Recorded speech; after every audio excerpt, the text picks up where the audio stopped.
Qul kalimatan hajju biha indallahi yaumal qiyamah. Wahai pamanku tercinta, katakan satu kalimat saja. Dengan kalimat itu aku akan memberikan syafaat di hari kiamat kelak. Ternyata hidayah ini tidak bisa hanya ditransfer lewat Bluetooth. Betul, Masya Allah. Hidayah ini tidak bisa secara otomatis karena kekeluargaan. Betul. Atau ikatan nasab. Tapi semua itu sirna disebabkan karena ternyata hidayah yang belum sampai kepada Abu Talib, ya. Wa qadimna ila ma amilu min amalin faja'alnahu haba'an mansura. Seorang Nabi sallallahu alaihi wasallam seperti Rasulullah sallallahu alaihi wasallam ternyata tidak mampu mentransferkan hidayah itu sampai kepada Abu Talib disebabkan karena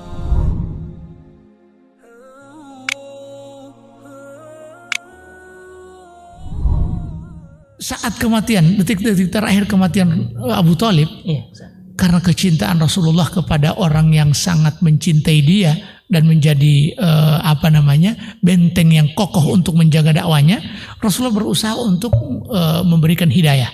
Ya, jadi dia datang kepada pamannya, iya qul kalimatan hajju biha indallahi yaumal qiyamah. Qul kalimatan hajju biha indallahi yaumal qiyamah. Wahai pamanku tercinta, katakan satu kalimat saja. Dengan kalimat itu aku akan memberikan syafaat di hari kiamat kelak. Karena kenapa tidak diselamatkan orang seperti ini? Betul. Dia adalah orang yang telah memberikan kontribusi besar dalam perjuangan Islam. Tapi sayang sekali dia tidak mau masuk Islam, dan itu paman Rasulullah sallallahu alaihi wasallam. Tapi kemudian karena di dekat pamannya ini Abu Lahab, kemudian juga Umayyah bin Khalaf dan konco-konconya,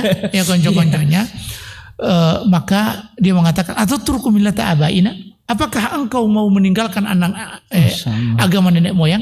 Betapa bahayanya pertamanan ini, ya. Semestinya Abu Talib sangat membutuhkan hidayah lewat Rasulullah SAW, cuma dipengaruhi oleh teman-teman buruk. Luar biasa. Makanya hati-hati ini dengan teman buruk. Berteman. Akhirnya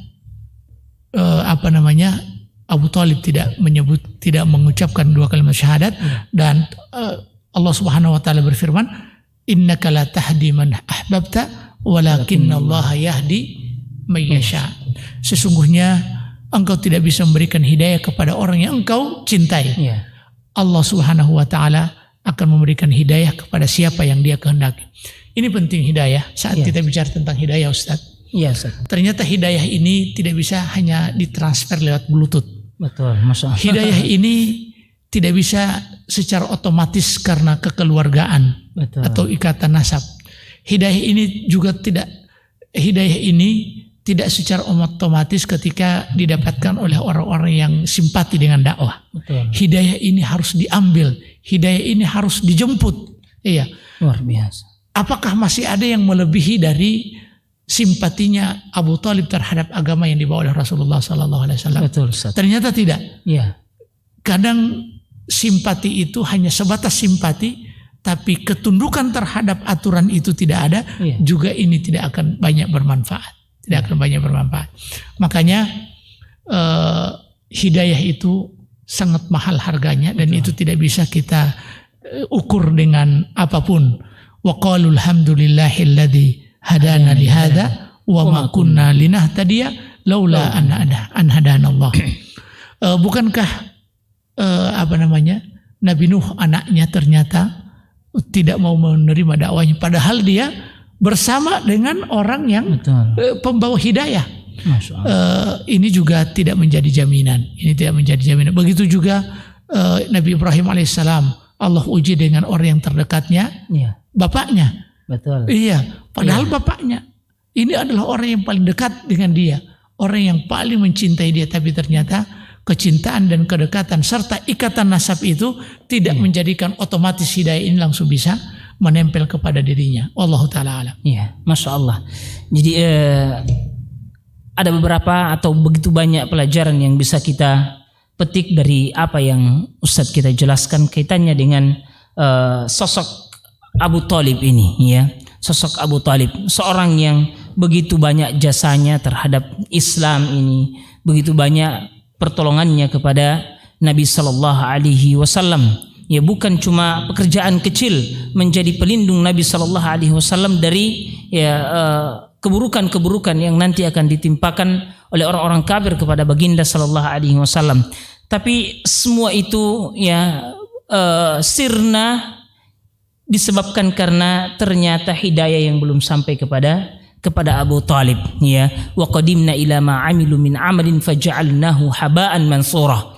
Ya, nanti semua apa yang dilakukan oleh orang-orang kafir, ya, Allah Subhanahu wa taala akan tampakkan kepada mereka. Ya, lalu setelah Allah Subhanahu wa taala tampakkan, ternyata Allah jadikan dia sebagai haba'an mansura, sebagai debu-debu yang berterbangan. Ya, banyak tapi ternyata tidak memberikan manfaat kepada orang yang melakukan hal tersebut.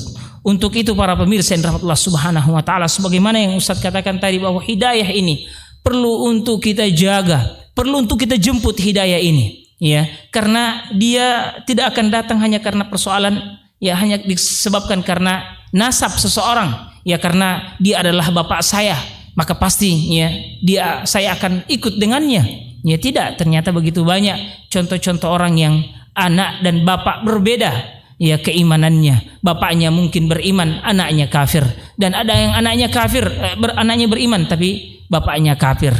Dan bukan juga karena, ya, hubungan emosional seseorang, ya, karena betapa banyak orang yang punya hubungan emosional tapi perbedaan yang sangat mencolok antara keimanan mereka, ya, keimanan mereka. Oleh karena itu para pemirsa yang dirahmati Allah Subhanahu wa taala, ya, kisah tentang Abu Talib ini memberikan pelajaran yang sangat besar kepada kita bahwa pentingnya hidayah ini. Dan hal yang juga bisa menopang hidayah itu ada pada diri kita adalah kita memperhatikan dengan siapa kita berteman, Ustaz, ya.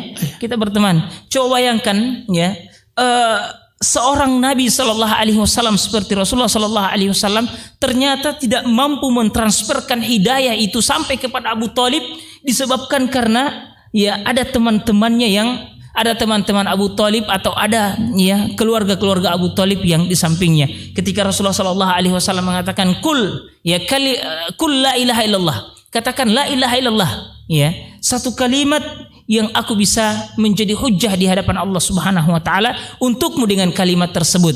Tapi, ya, keluarganya atau Abu Talib, ya, dan sahabat-sahabat yang lain, ya, mengatakan, apakah kamu akan meninggalkan, ya, agama Abdul Muttalib? Apakah kamu benci kepada agamanya Abdul Muttalib? Sehingga mendengarkan perkataan itu, ya, Abu Talib tidak lagi mau untuk mengucapkan kalimat la ilaha illallah.